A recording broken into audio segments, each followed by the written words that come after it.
ताम यन्मनोनुविधीयते तदस्य हरति प्रज्ञाम् वायुर्नावमिवाम्भसि वायुर्नावमिवाम्भसि।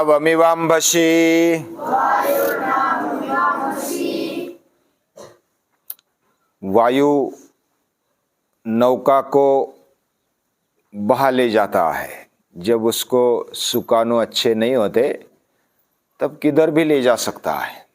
सुकानो यानी उसको दिशा देने वाले वो होते ना वल्लभ, तो वो अगर नहीं है और हवा आ गई तो नाव को किधर भी ले जा सकते हैं। वह डूब भी सकती है या तो पता नहीं किधर जाएगी। हवा का झोंका जैसा जाएगा वैसा हो जाएगी। हमारा मन, हमारे इंद्रिय ये भी अगर भटकेंगे तो भी हम कहां जाएंगे पता नहीं। एक बार क्या हुआ, एक व्यक्ति नारियल पर चढ़ गया, ऊंचा नारियल था। वो चढ़ तो गया, पहली बार चढ़ा, वैसा पक्का था, पहली बार चढ़ लिया और ऊपर जाके टहनी के ऊपर गया, यानी नारियल जिधर होते हैं शाखा होती है उसको पकड़ के ऊपर चला गया। अभी नीचे वाली शाखा पकड़ेंगे तो नीचे गिर सकती है, तो ऊपर वाली शाखा पकड़ी और डायरेक्ट छलांग लगा के ऊपर चला गया। और फिर ऊपर जाने के बाद नारियल भी तोड़े, लेकिन जब उतरते समय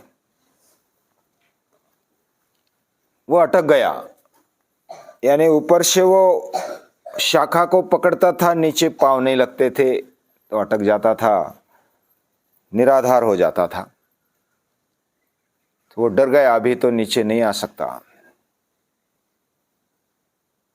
और बहुत बार प्रयास किया, चारों ओर से प्रयास किया, सभी ओर से प्रयास किया, लेकिन पांव लगता ही नहीं था, क्योंकि ऊपर से शाखा पकड़ते तो पांव नहीं लगते थे उस तने को। और फिर थर-थर कांपने लगा, भगवान की याद आने लगी। संकट के समय भगवान याद आते हैं, देव की आराधना करने लगा, ये भगवान बचा ले, बचा ले, अभी तो मैं मर गया। तो ऐसा प्रार्थना करते हुए थोड़ी देर बैठा और मन में संकल्प किया कि हे भगवान, तू अगर मुझे ठीक से उतारेगा तो मैं तुझे पूरे के पूरे नारियल दे दूंगा, जो भी पाड़े है ना, पूरे के पूरे 100% नारियल तेरे। तो भगवान ने भी सुन लिया, भगवान सुनता है हमारा। उसने प्रार्थना करके जब टहनी पकड़ी और थोड़ा झोंका दिया तो पांव लग गए तने में, और फिर अटक गया नीचे वाले, और पक्का पकड़ के फिर थोड़ा थोड़ा थोड़ा थोड़ा नीचे आने लगा। नीचे आधे से नीचे आ गया। फिर बोलता है पूरे तो नहीं हो सकते, मुझे भी घर में कुछ चाहिए, आधे तो दे ही दूंगा तुझे, अभी तो थोड़ा रह गया। फिर और थोड़ा नीचे आ गया। घर में भी और व्यक्ति है ना, उनको भी बांटने पड़ेंगे और खाने के लिए भी देने पड़ेंगे, तो 25% तुझे दे ही दूंगा, अभी थोड़ा रह गया। फिर नीचे आ गया। नीचे आ गया तो फिर इधर उधर देखने लगा, आ गया नीचे। अभी तो भगवान तेरा दर्शन तो जरूर करूंगा, एक नारियल तुझे फोड़ूंगा ही। फिर घर जाता है नारियल लेके, और घर में जब गया तो मेहमान आ गए, और बाकी घर वाले भी सब आ गए और बड़ी भीड़ हो गई। भीड़ हो गई तो वो भूल गया भगवान को। सभी अपने तो अपनों को नारियल दे दिए। स्वभाव भी अच्छा था, तो एक भी नारियल अभी फोड़ने के लिए भी नहीं बचा, एक एक सभी को दे दिए। भगवान को भी भूल गया। तो हम जब संकल्प करते हैं, संकल्प करते समय हम संकट में रहते और संकल्प करते हैं। हम कुछ भावना में आ जाते हैं और संकल्प करते हैं। और जब इस भाव में हम सतत रहते हैं, क्या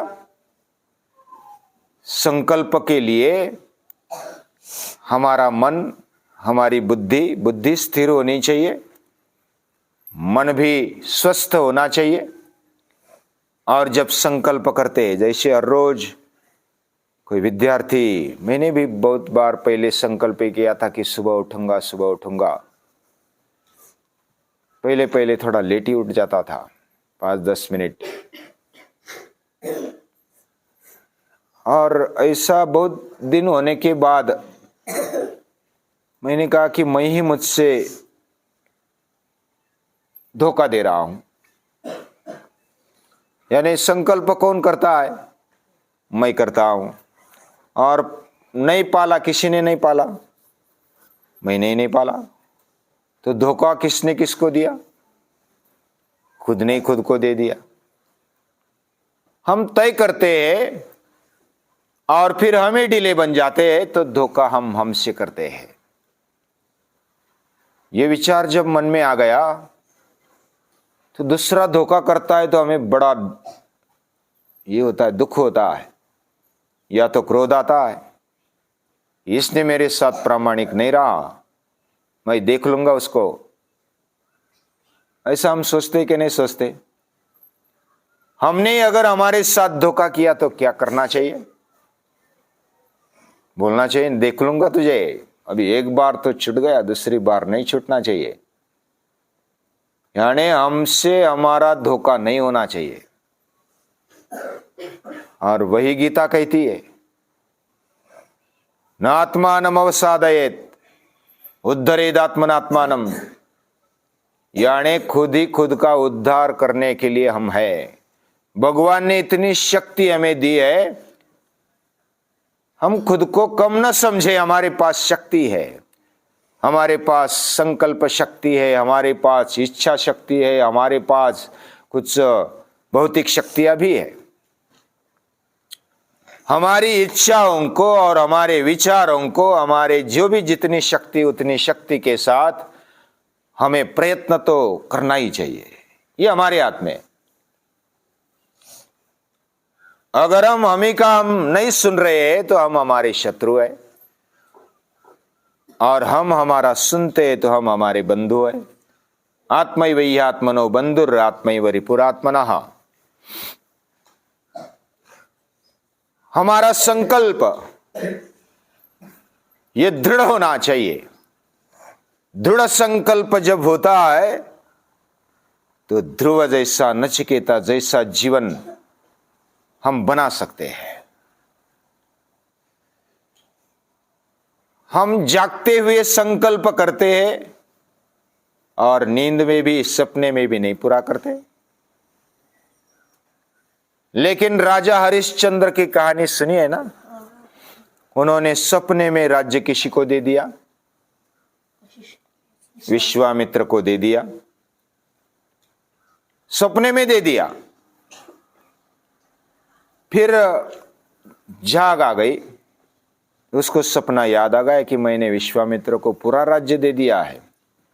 विश्वामित्र को सचमुच बुलाया और पूरा राज्य दे दिया। तुरंत दूसरे दिन उठा और राज्य दे दिया।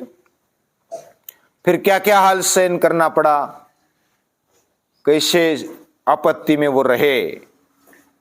विश्वामित्र ने उल्टी परीक्षा ले ली उनकी। ये कैसे जीता है देखते हैं। लेकिन राजा हरिश्चंद्र डिगे नहीं, इसलिए आज भी हम याद करते हैं। उन्होंने जान जाने तक अपने बेटे, अपने पत्नी की कितने हाल होने तक, जान जाने तक उनकी परीक्षा ली गई, लेकिन वो डिगे नहीं, वह दृढ़ निश्चयी रहे। और उसी को बोलते हैं हमारे इंद्रियों को, मन को संकल्प के साथ आगे बढ़ाना। हमारा संकल्प ये इतना सीधा साधा हल्का नहीं होना चाहिए, कोई भी तोड़ दे ऐसा नहीं होना चाहिए। संकल्प के पहले विकल्प आता है, यानी कुछ ऑप्शंस आते हैं, ये करना चाहिए कि वो करना चाहिए, उठना चाहिए कि नहीं चाहिए, या तो अलग अलग विकल्प भी आ सकते हैं। उन विकल्पों में बुद्धि को जागृत रखते हुए जो सही निर्णय लेता है और संकल्प के साथ आगे बढ़ता है, तो वह अपना जीवन ऊंचा बनाता है। अपने जीवन में जो इस प्रकार चलता है, ध्रुव जो उत्तम का भाई, उत्तानपाद राजा का बेटा, उत्तानपाद नाम का एक राजा हुआ, उसके दो बेटे थे, एक का नाम था उत्तम, एक का नाम था ध्रुव। तो ध्रुव ने और उत्तम ने बहुत ही अच्छा जीवन जिया है, लेकिन वो सावत्र भाई थे। सावत्र पता है ना, यानी दो माँ थी ध्रुव की, उत्तम की दो माँ, यानी ध्रुव की एक माँ और एक उत्तम की माँ। उनका नाम, एक का नाम सुनीति, एक का नाम सुरुचि। सुरुचि किसकी माँ थी? उत्तम की माँ। और सुनीति ध्रुव की माँ। जो निश्चय होता है वह पहले तो उसको लगा, बचपन में छोटा था, उसको लगा कि मैं अपने पिता के गोद में जाकर बैठूं। किसी बच्चे को नहीं लगता क्या? सभी को लगता है कि मैं माता पिता के गोद में जाकर बैठूं। तो ध्रुव भी जाकर बैठा। ये देख लिया सुरुचि ने, यानी उत्तम की माता ने। उत्तम की माता क्रोधित हो गई। मेरे बेटे का अधिकार है कि मेरे पिता राजा के गोद में बैठना, यानी मेरे पति के गोद में बैठना, ये तो मेरे बेटे का अधिकार है, वो बड़ा है और मैं लाडली हूं राजा की, तो इसका अधिकार नहीं है ध्रुव का। उसने तुरंत गई उधर और ध्रुव का हाथ पकड़ा और खींचा बाहर और उत्तम को ले गई और बिठाया। तो ध्रुव बेचारा रोता रोता फिर मां के पास गया। मां के पास जाकर के वो बोलता है कि मां मुझे ऐसा ऐसा कर दिया अपनी माता ने ही। तो वो रोने लगा। फिर सुनीति बोलती है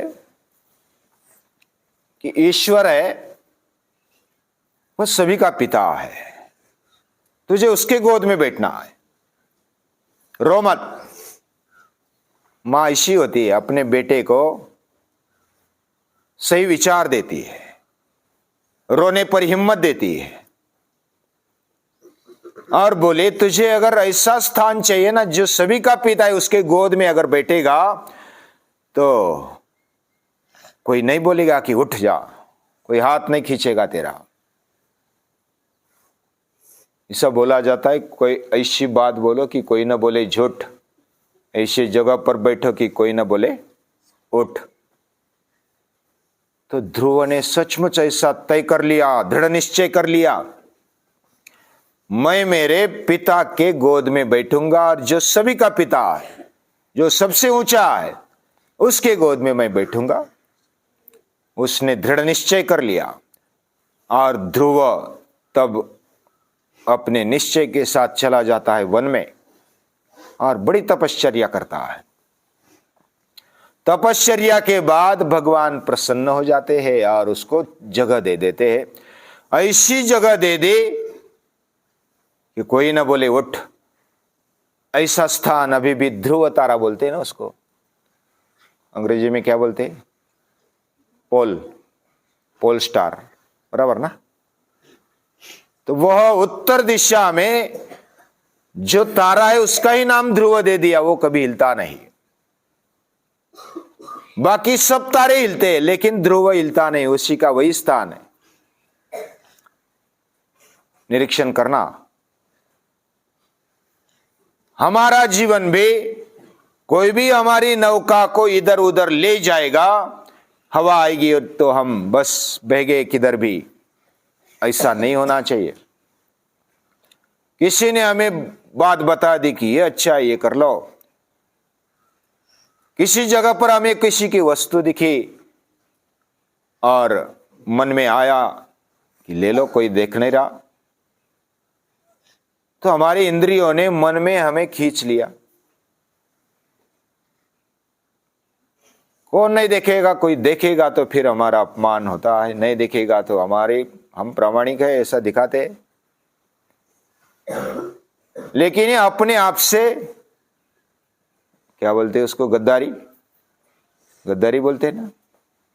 हम अपने आप से प्रामाणिक नहीं रहे तो हमने अपने आप को धोखा दिया। ये बात जब तक हम अपने आप को नहीं बताते, मन को हमारा गुलाम होना चाहिए। और युवान वही होता है जो संकल्प दृढ़ता से करता है। युवाश्चात साधु युवाध्याय का अशिष्टा दृढ़िष्टा बलिष्ठा, वो दृढ़िष्ठ होता है, दृढ़ निश्चय होता है। उसके सामने पूरी पृथ्वी अपना वैभव लेकर नतमस्तक हो जाती है। कैसा होना चाहिए युवान? वह साधु यानी सरल होना चाहिए, प्रामाणिक होना चाहिए। वह अध्ययनशील यानी कि अभ्यास करने वाला होना चाहिए।